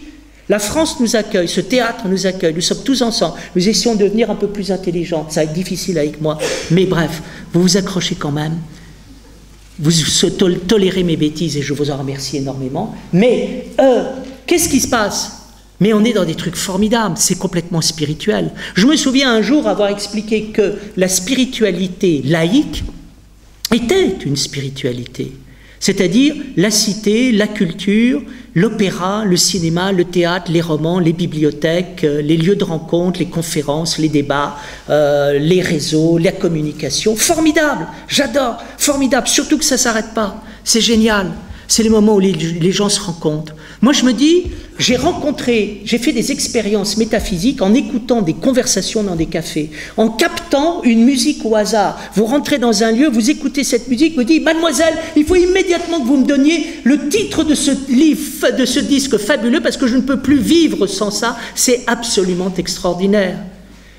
Des opéras ont changé notre vie. Dostoïevski a changé de ma vie, mais Siménon également. Et j'aime énormément de gens différents dans un merveilleux éclectisme qui est l'éclectisme de la culture. Surtout, ne supprimons pas ça. C'est comme ça qu'on a des aventures et des rencontres avec l'éblouissant. Et puis, je le disais, vous avez aimé le corps, vous avez aimé l'âme, vous adorerez l'esprit. Vous avez aimé la nature, vous avez aimé l'homme. Attention, c'est pas fini. On vous emmène en voyage, vous adorerez Dieu. Alors vous me direz que dans ces temps, c'est difficile. Pourquoi? Parce qu'on tue au nom de Dieu. Mais le problème, il n'existe pas simplement un Dieu politique, il existe un Dieu qui est ineffable. C'est ce que disent les Juifs. Les Juifs te disent, le nom de Dieu, tu ne le connais pas. Tu ne connaîtras jamais. Il est tellement beau que rien ne peut dire ce nom. Les orthodoxes disent la même chose. C'est inépuisable. Dieu est tellement vivant que c'est peu dire qu'il est vivant. Alors je pense qu'il y a des moments où on passe ailleurs, dans une autre dimension. C'est l'héritage spirituel que je retiens de ma mère, mon premier maître en philosophie. Ma mère me disait tout le temps, les choses ne viennent pas que de toi. Les choses ne viennent pas que de la nature. La grande erreur des hommes, c'est qu'ils pensent que tout vient d'eux et tout vient de la nature. Il y a des choses qui viennent d'ailleurs. L'ailleurs, c'est fabuleux. Vous savez, à un moment, l'ailleurs, je regarde la mer, je regarde le soleil. Comme dit Rimbaud, elle est retrouvée quoi, l'éternité, c'est la mer mêlée au soleil. Je regarde un moment la vie et je sens qu'à un moment, c'est pas fini. Il y a quelque chose d'autre, d'inexprimable, qui va encore plus loin que tout. Et quand je vis cet inexprimable, ma vie est gonflée d'âme. Et à ce moment-là, j'ai les larmes et le rire en même temps. J'ai la globalité de la vie. Je suis dans le chérir infini. Je suis dans la charité. J'aime infiniment. Je ne sais pas pourquoi j'aime, mais j'aime. J'aime incroyablement. Incroyablement cette vie. Et tout d'un coup, il y a quelque chose qui me fait aller au-delà, plus loin. Vous savez, je me souviens d'un moine orthodoxe qui me disait « Méta, va au-delà ». Et je me souviens de ce jeune moine taoïste qui va voir son maître et qui dit « Maître, définis-moi le Tao ». Et le maître lui répond « Va de l'avant ». Pour moi, le spirituel, le divin, le transcendant, c'est ce qui va de l'avant. C'est qui dit « Attention, les choses sont incroyablement plus profondes que ce que tu penses ». Mon ami Fernand est là, mon ami Louis Benedetti est là. Nous avons rencontré ensemble un être merveilleux qui s'appelle Trinh Chinh Tuan et qui nous a dit, dans un déjeuner merveilleux, il nous a dit, est-ce que tu te rends compte que nous ne connaissons que 4% de l'univers? 96% de l'univers nous est totalement inconnu. Nous sommes restés là, pantois, sidérés. Et il y a eu un moment, ce moment d'extase, ce moment de bonheur. Alors, là, nous rencontrons ce que c'est que l'expérience spirituelle qu'on a dans les monastères, qu'on a dans la profonde méditation, qu'on a dans quelque chose qui vient de tout l'être. J'ai passé ma vie à aller au Mont Athos et en Inde et à rechercher la vie spirituelle. J'ai passé toute ma vie à faire de la philosophie. Toute ma vie, pourquoi? Pour quelque chose qui est un petit grain d'essentiel. J'ai aimé ces moments fabuleux dans la vie où j'étais confronté à quelque chose d'inouï qui me disait que je n'avais rien compris, que ce qui existait était infiniment plus vaste que mon petit ego et ma petite intelligence. Et ça a donné les moments les plus extraordinaires de ma vie. J'ai senti que j'étais rien devant quelque chose d'immense et je me suis senti infiniment bien. Et je pense que l'expérience de Dieu, c'est celle-là. C'est cette expérience du vide créateur, du néant éblouissant, de ce néant dont parle Maître Eckhart quand il dit à un moment « Anéantissez-vous si vous voulez quelque part commencer à comprendre quelque chose de Dieu ». Alors, je crois qu'il y a là quelque chose d'important. Et c'est la plus grande message d'espoir. Quand vous faites une expérience spirituelle et que vous comprenez que Dieu est esprit, comme le dit le Christ dans son entretien avec Nicodème, vous comprenez quoi? vous comprenez que la réalité est tellement extraordinaire que les choses ne font que commencer. Nous pensons que la vie va de la vie à la mort. La vérité de la vie, c'est que la vie va de la mort à la vie. Et faire une expérience spirituelle, c'est faire une expérience de vie, c'est faire une expérience de découverte de la vie. La spiritualité, ça n'est rien d'autre que la vie. Il y a des gens qui vous parlent de la mort.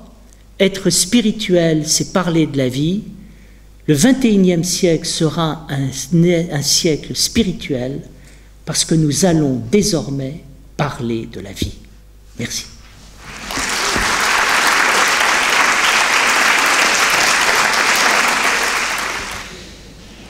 Alors, la parole est à vous pour des réactions ou des questions. Pas mal, parfois c'est pas mal de dire, voilà, ça éveille telle chose. Si on essayait de reprendre trois termes classiques dans l'orthodoxie, ontologie, énergologie, phénoménologie, est-ce que ça correspondrait aux trois approches? Écoutez, tout à fait.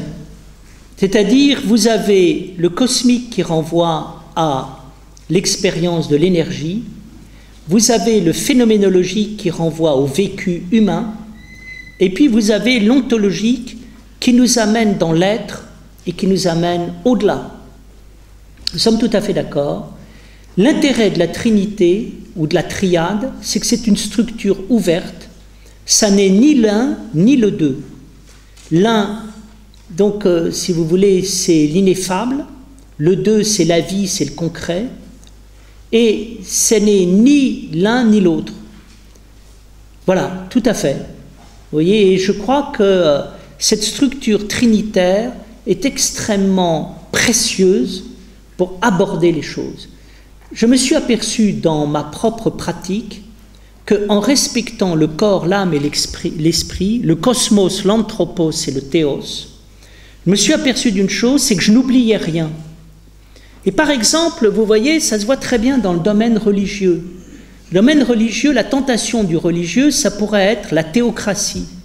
Mais la théocratie, si elle oublie l'homme et si elle oublie le cosmos, eh bien tout d'un coup, elle fait de Dieu non pas un Dieu vivant, mais un Dieu qui est tout seul. Et ce qui est intéressant, c'est de l'articuler sur d'autres choses.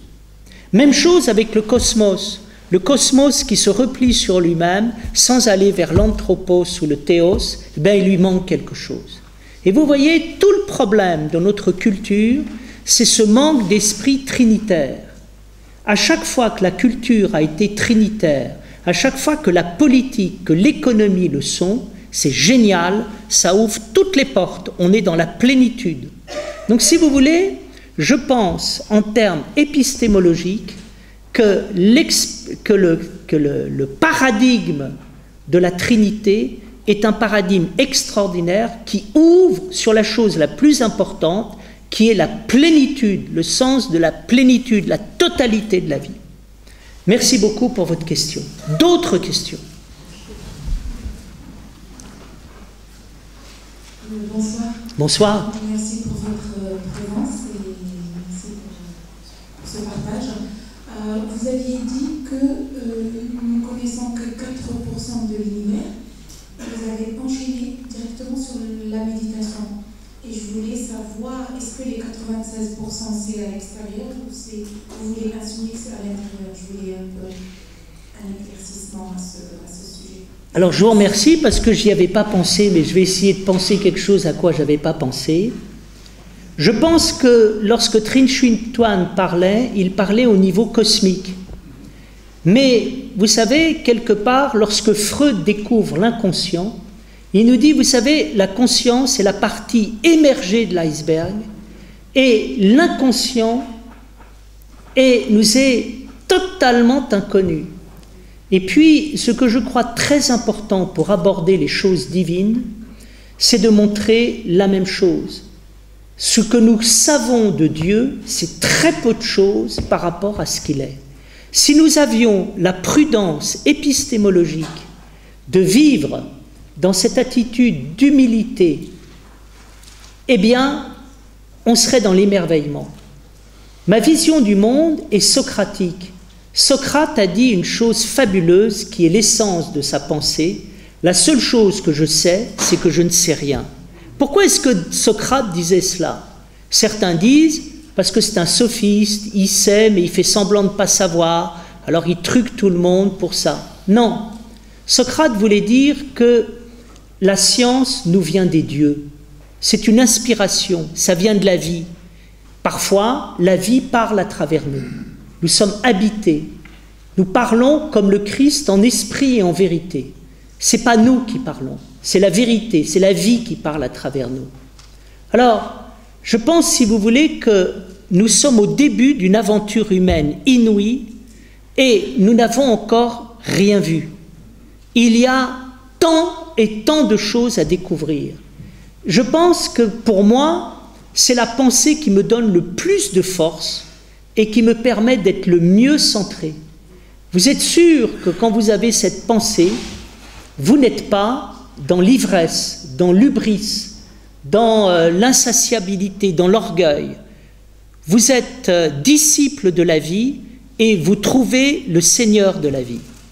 Alors vous avez raison, là, cela concerne l'univers, cela concerne toute la vie de l'âme, qu'on appelle la vie psychique, les potentialités de l'homme, les potentialités qui se trouvent dans le corps de l'homme, dans l'âme de l'homme, dans l'expérience vivante du corps et de l'âme.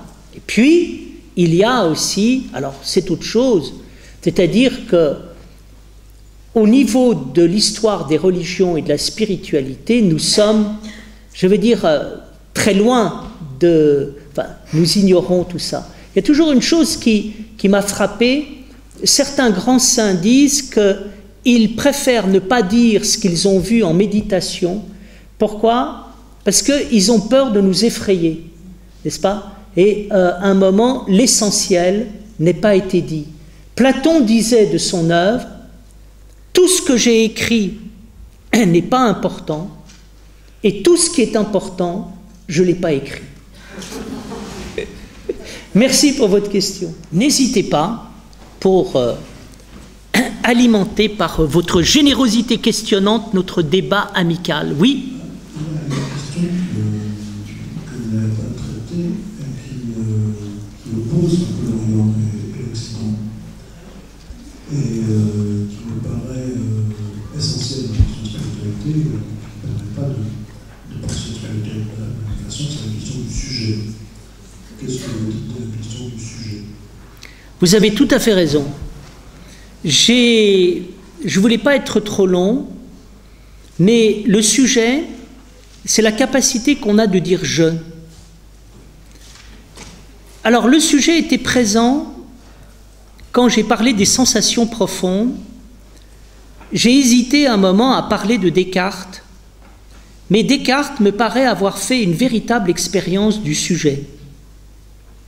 Lorsque dans le discours de la méthode, celui-ci nous dit qu'il a fait une expérience extraordinaire qui est pour lui la vraie science.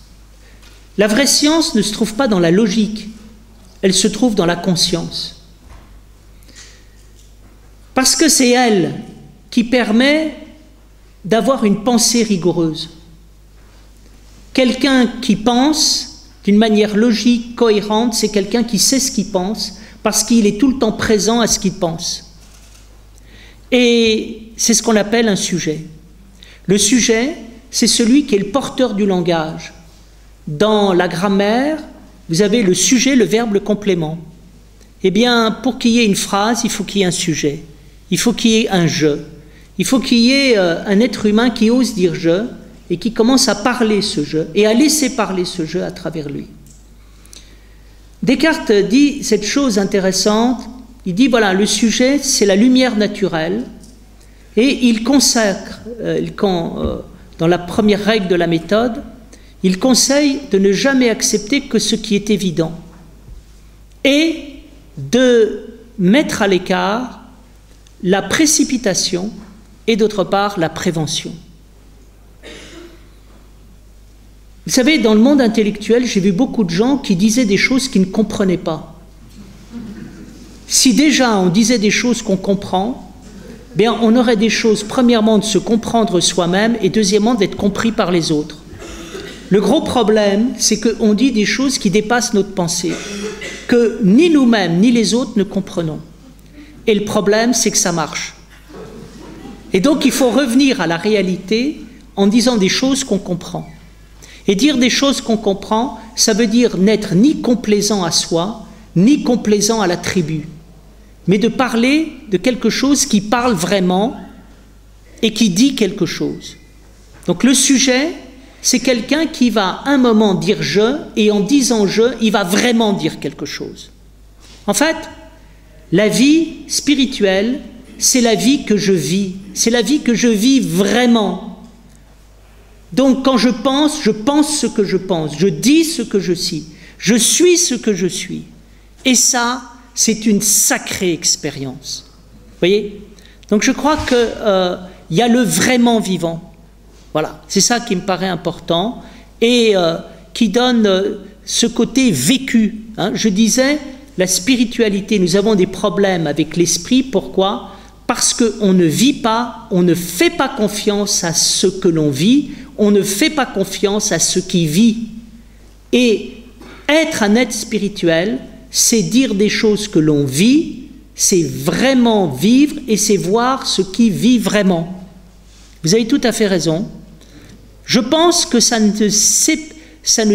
n'oppose pas l'Occident et l'Orient. Si vous lisez Ramana Maharshi, vous apercevez que le « je suis », la capacité du sujet profond, est au cœur de son enseignement. Et tous les maîtres indiens sont dans la critique de l'ego, projection mentale, affective, qui veut tout s'approprier. Pourquoi? Pour arriver à ce qu'ils appellent le soi. Vous avez un swami qui s'appelle le swami Siddhesvarananda, qui était un swami dans la tradition de Ramakrishna, et qui l'appelait le veilleur. Voilà, il y a en nous quelqu'un qui est un veilleur, quelqu'un qui sait.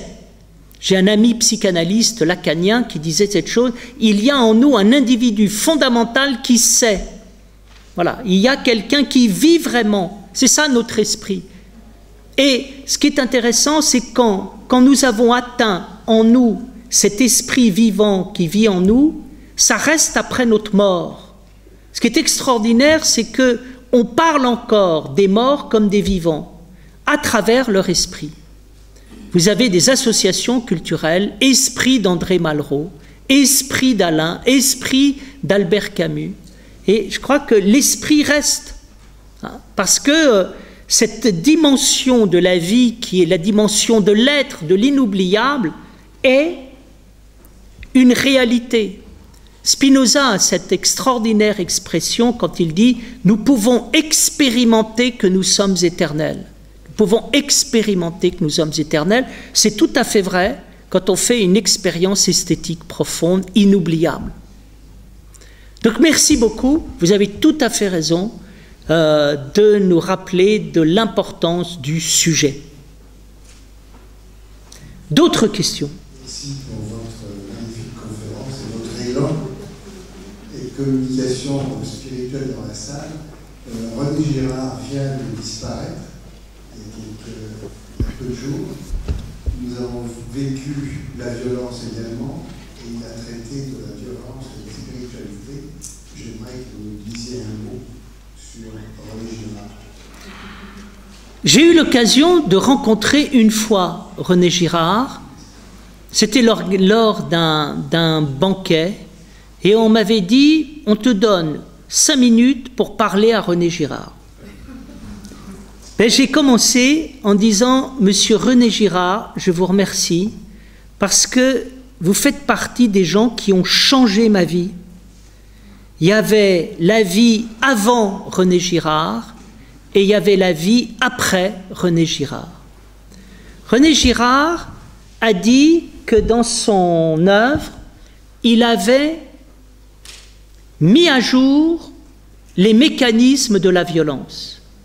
Et il a dit, dans les évangiles, le Christ met à jour les mécanismes de la violence à travers la notion du bouc émissaire, mais surtout à travers la notion du sacrifice. Ce que j'ai retenu de René Girard, c'est l'idée suivante: le christianisme, c'est la fin du sacrifice. C'est une idée qui ne passe mal.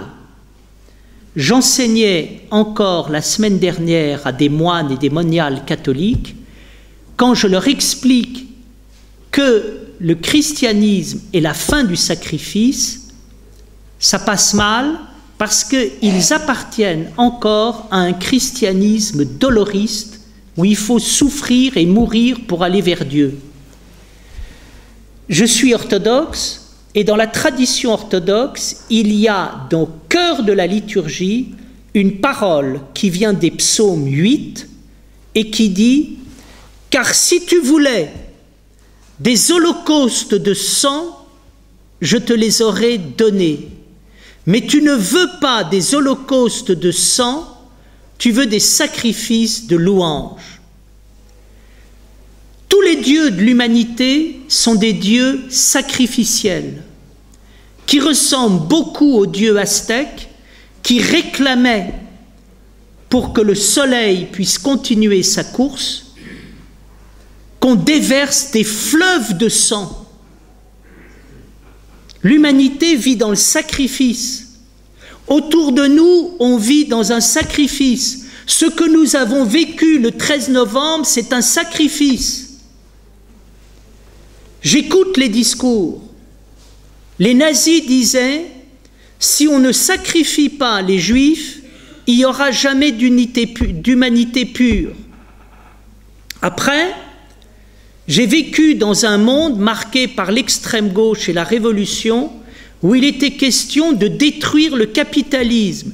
Si on ne sacrifie pas le capitalisme et les patrons, on ne va jamais pouvoir arriver à une humanité qui est pure et qui va être sauvée.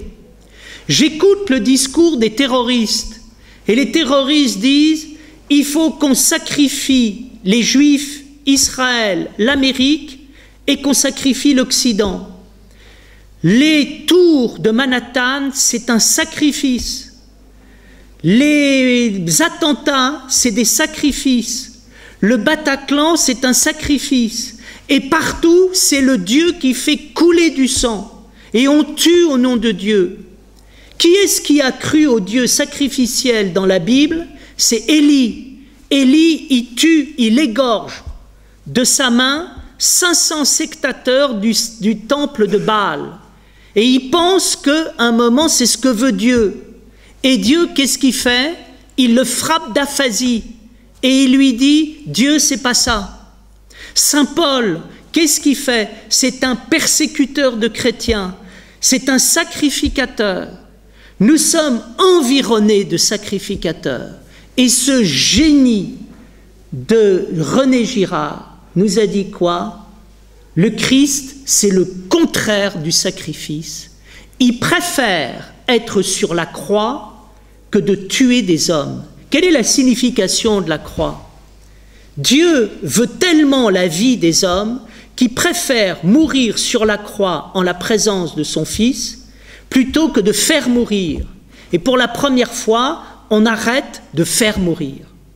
Donc, Michel Serres disait, je l'ai écouté sur France Info il y a 4-5 jours, dimanche, et il parlait de René Girard. Et il dit, René Girard a probablement eu l'une des intuitions les plus importantes du XXe siècle. Je trouve ça admirablement résumé. C'est vrai. Expliquer que Dieu ne veut pas des sacrifices, c'est totalement révolutionnaire. Je suis en train de lire le Coran actuellement attentivement. Et je m'aperçois qu'en lisant le Coran, il y a tout et le contraire de tout. Pour ça que je crois qu'on est en train de nous enfumer quand on nous dit il y a l'islam modéré et il y a l'islam extrémiste. Ça, c'est des imbéciles qui n'ont absolument pas lu le Coran. Si vous lisez le Coran, vous trouvez des appels au meurtre, des infidèles, et vous trouvez des appels à la clémence, à la miséricorde, à la vertu, au fait de tenir compte des orphelins, de tout. Donc, c'est les deux. Et je regardais hier un documentaire sur Daesh. Qu'est-ce que disait Daesh? Daesh, ils étaient dans la droite ligne du Coran. Ils disaient, il faut lutter contre les infidèles, et les infidèles, il faut les tuer. Voilà, c'est dit dans le Coran, les infidèles, vous les tuez pas les premiers, si vous les tuez, s'ils vous attaquent, mais alors si, quand ils vous attaquent, vous les tuez. Donc on est dans le sacrifice. C'est pas le Coran qui est dans le sacrifice, c'est une lecture du Coran qui nous amène dans le sacrifice. On n'arrête pas d'être dans le sacrifice. Les chrétiens eux-mêmes parlent du sacrifice du Père, du Fils, et ils disent c'est merveilleux, le Père a sacrifié le Fils pour pouvoir payer la dette de l'humanité. Alors je me dis, attends, le Père se paye une dette à lui-même à travers le sacrifice de son propre Fils, j'ai du mal à comprendre. Bien. Vous voyez, et donc je vous remercie de cette question. Pourquoi? Parce qu'il nous est montré une religion inouïe dans laquelle on ne sacrifie pas, mais dans laquelle on veut autre chose, et on est dans quoi? Dans la louange et non pas dans le sacrifice. Donc ça c'est autre chose, on rentre dans une autre expérience. Mais pour l'humanité, renoncer au sacrifice, c'est très compliqué. C'est quelque chose que Nietzsche avait vu. Il y a dans le cœur humain un désir de vengeance. Et les êtres humains, Freud disait, il y a dans l'être humain de la culpabilité. Il y a dans notre cœur la vengeance, la culpabilité, le sacrifice. Et l'homme spirituel nous amène vers autre chose. Donc ça, c'est l'expérience intérieure, c'est l'expérience de la vie. Quand j'ai fait une expérience spirituelle, j'ai plus envie de tuer, j'ai plus envie de me venger. Je dirais que ça, c'est un message que j'ai ressenti profondément dans le bouddhisme véritable et dans toute spiritualité authentique. Je pense aux Juifs, aux Hassidim, quand ils mangent le pain de l'interprétation, et je pense à l'Église orthodoxe que je connais, qui m'a appris la louange, c'est-à-dire quand on est dans la beauté de la liturgie, bien tous les désirs de meurtre, de sacrifice, de culpabilité, de vengeance sont volatilisés. Donc je pense que René Girard est vraiment quelqu'un de génial. Merci M. Bergely. Vous avez souligné à juste titre que la science est un petit peu prisonnière de la technique qui veut posséder et dominer le monde. Toutefois, n'y a-t-il pas un aspect de la science qui nous ouvre la porte vers le mystère, notamment grâce à ces avancées phénoménales extraordinaires au XXe siècle, qui sont quasiment incompréhensibles par la rationalité, la lumière à la fois onde et corpuscule par exemple, et donc n'y a-t-il pas une voie qui passerait par le dialogue entre l'esprit de géométrie et l'esprit de finesse? Alors, il y a actuellement une véritable révolution dans la science à travers la remise en question du postulat d'objectivité. Le postulat d'objectivité renvoie en fait à une subjectivité qui n'ose pas dire son nom et qui est dans un idéal de maîtrise et qui ne se laisse pas enseigner par son objet et qui n'est pas en interaction par rapport à son objet.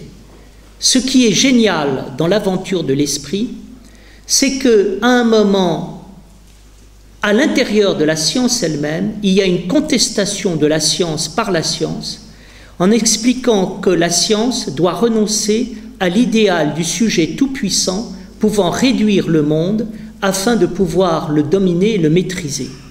Et donc, qu'est-ce qui se passe? Ce qui est intéressant, c'est d'ouvrir le monde vers un monde que je ne maîtrise pas, mais avec lesquels je suis dans une relation d'interaction où je commence à entendre quelque chose de ce qui se fait. Et là, je pense à Einstein, quand à un moment dans son rapport à la relativité, il montre que pour chaque système planétaire, il importe de refaire le système de la pensée afin d'avoir des coordonnées adéquates afin de pouvoir s'adapter à ce système. Deuxièmement, Je pense qu'à un moment, cette idée qu'il faut refaire quelque part sa culture scientifique pour pouvoir aborder un système planétaire, c'est la même chose quand il s'agit d'observer l'infiniment petit. En fait, Bachelard a trouvé, sans s'en rendre compte, le point d'unité que les scientifiques recherchent entre, d'une part, la théorie déterministe qui se trouve chez Einstein et la théorie indéterministe qui se trouve au niveau de la physique quantique. Je veux dire que dans les deux cas, il s'agit de dire une chose. On n'aborde pas l'infiniment grand et l'infiniment petit sans une révolution personnelle et sans le fait de refaire sa culture. Je crois qu'actuellement, il y a les grands esprits scientifiques sont des esprits révolutionnaires. Et il y a les révolutionnaires, comme toujours, ceux qui reviennent à l'essentiel.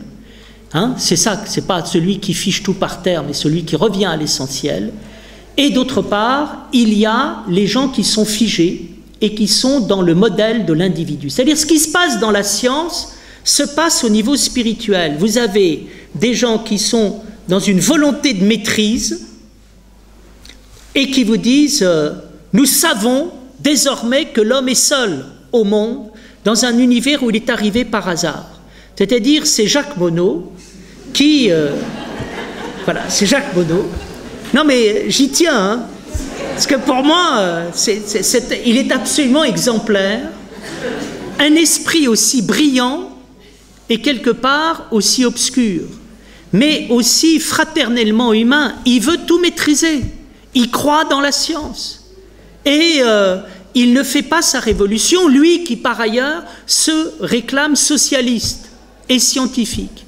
Puis d'autre part, vous avez des êtres de génie qui disent « Attention, quand nous avons affaire à la réalité matérielle, planétaire ou microphysique, on n'aborde pas sans purification et révolution. » C'est-à-dire que la science vit ici un état spirituel.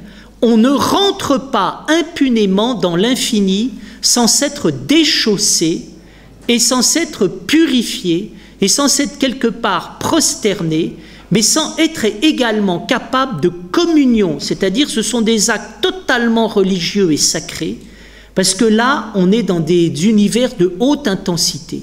Donc, qu'est-ce que fait la science? Je pense que la véritable science est en train de redécouvrir, sans s'en rendre compte, ce qu'on appelle l'expérience rigoureuse du sacré. Merci pour votre question.